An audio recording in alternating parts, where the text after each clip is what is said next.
Navigating the transit system will unlock your options of moving around in a foreign country. Let's weigh the pros and cons of using public transportation versus owning your own car.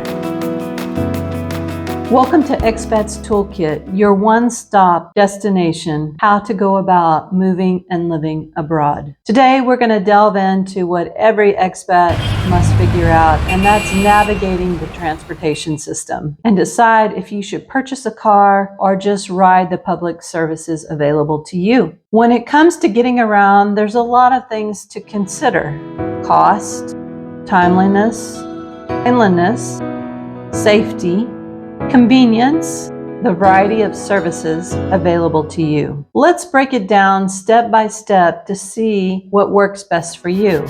Now, granted, we're all accustomed in the United States to owning a car, especially if you live in the South. It's hard to give that up when you're so used to just jumping in your car and going somewhere. But actually, I've discovered using public transportation relieves so much stress, it's so convenient, and quite frankly, it's very inexpensive to use. First you'll want to do is to investigate the different types of modes of transportation. And this can be a big factor in you deciding if this is the right city for you. I recommend that you look at riding the subways, riding the trams, taking a taxi, getting an Uber, riding the bus. Try all of those modes of transportation. And the reason why I say this is because if the scheduling and the connections of all these different of transportation align, it makes it so much easier to move about in the city. Now, if you decide to live in a remote village up in the mountains, you're limited to what options you have. And therefore, that's when you really have to decide, am I going to do a lot of walking or am I going to need a car? If those modes of transportation are all available to you, is the fee to ride them all into one package? And can that package be found on an app on your phone or easily paid of some sort? Or do you have to buy individual tickets to ride each one of those different types of modes of transportation? What I love is that Google Maps aligns with the best mode of transportation to get from point A to point B. Say I want to go to the mall, it'll give you several different options by Uber, by walking, and then it will tell you different bus routes or tram routes to get you to that destination. When we were in Budapest, we use an app called Budapest Go. There's a lot of different options you can buy, and it allows you to ride any mode of public transportation. And very timely, it has a barcode. So when you get up to that bus or you're going to go ride the tram, you just scan the barcode and it confirms that you've paid and you can get on. But I would say, for example, like in the city of Antalya, although they do have a tram, it only runs in certain parts of the city and they mainly use buses. They do have a ticket station to buy, and you get a basically like a debit card, and you use that to upload more rides or pay for your bus fees. But the options of public transportation are a little bit limited, and therefore it makes it a little slower to get from point A to point B. So we'll talk about the costs, the routes, and the safety. I would say the cost is a big factor. If you're comparing to cars versus public transportation, in Budapest, we pay about $24 a month for as many rides as we need any time of the day. And then you have to take a look at, okay, well, if I own a car, I have to pay for gas, maintenance of my car, I have to have car insurance. All of these factors, to me, outweigh the cost of public transportation. So that's something you have to consider. Reliability, especially if you're going to need it for getting you from point A to point B on a regular basis, so that the time, stated that it's going to arrive, it arrives on that time. Traffic is a big problem in obviously bigger cities.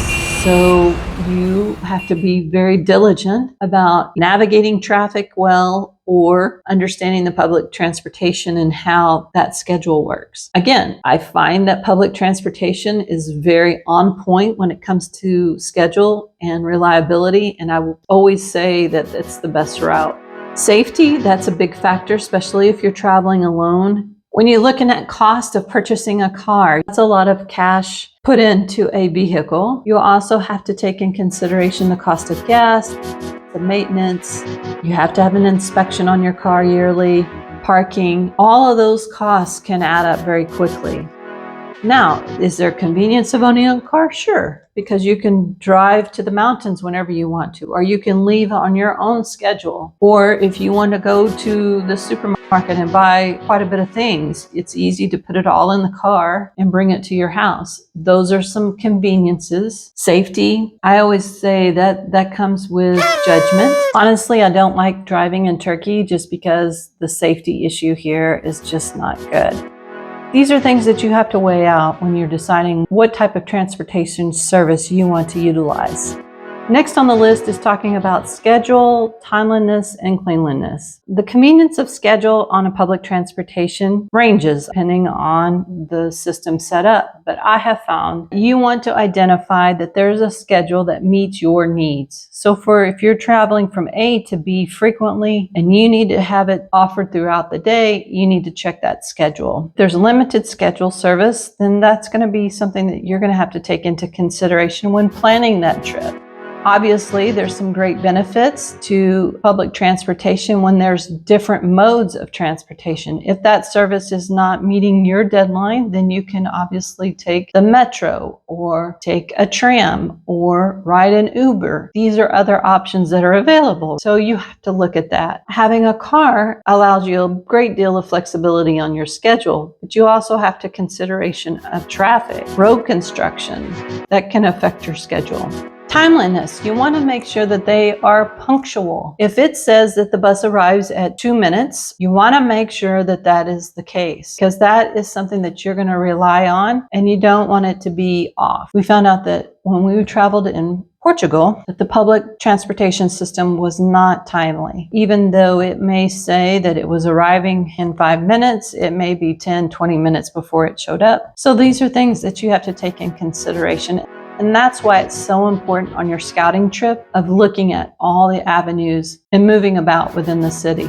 Cleanliness, when you get on the bus or on the tram, you want to make sure that it is clean. I don't feel safe, and maybe that's a weird way of thinking about it, but the more the trashier the transportation service, the less safe I feel for whatever reason. Just know that there's a possibility of disruption when traveling, and it can be either public transportation or a car. Some countries, like in England, for example, they recently went on strike. Therefore, it made it very difficult for people who use that system to get to and from work or however they were utilizing that service. Be aware that you need to also have an alternative if that would happen. Same with your car. If your car breaks down or if there's road construction problems, all of those things need to be taken in consideration because they will happen eventually.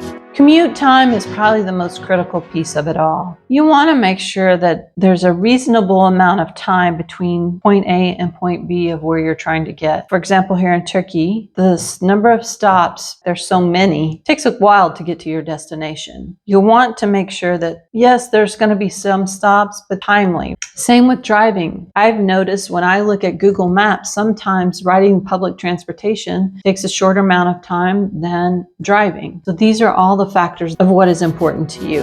One other option you might want to take a look at is bike share or ride share. And this is if, for example, if someone is traveling a certain route frequently, they may offer a ride share that you can take. If that's something that you are considering, you may want to take a look at that when you're scouting that country.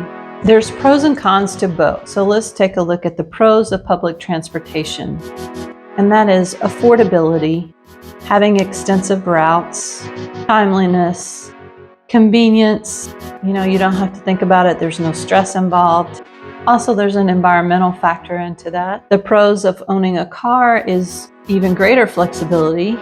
The ability to deal with your children and pets is easier usually in a car than trying to get on and off a bus or tram. It allows you the opportunity to travel out to more rural areas easier. The cons of public transportation are you are dependent on their schedule. You will be limited to travel to rural areas, and you will also have to deal with crowds during peak hours of the day. The cons to driving a car are obviously it's a larger expense. You have to find parking, you have to deal with the maintenance, and you have to deal with all the crazy drivers out there. You have to take into consideration both of these and decide what is best for you. The other part of driving that you also have to think about is driver's license.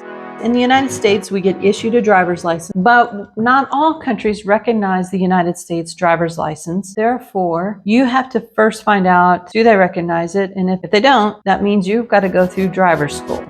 For example, here in Turkey, they don't recognize. You get a book, you do some online courses, you go to a class, then you have to go with a driver and he tests to see if you are eligible to drive in Turkey. And the driving instructor doesn't always speak good English. But this is important to take in consideration when you decide if you want to own a car in a foreign country. If you're finding these tips helpful, please subscribe to my channel. Give me a thumbs up to let me know that you like the video. If you have a question or something's on your mind and you want me to see if I can help you, please reach out and I'll be glad to see what I can do.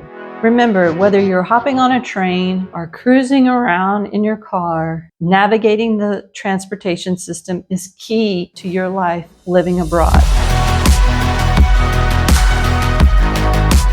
Until next time, this is Expats Toolkit signing off, and safe travels. Have a great day.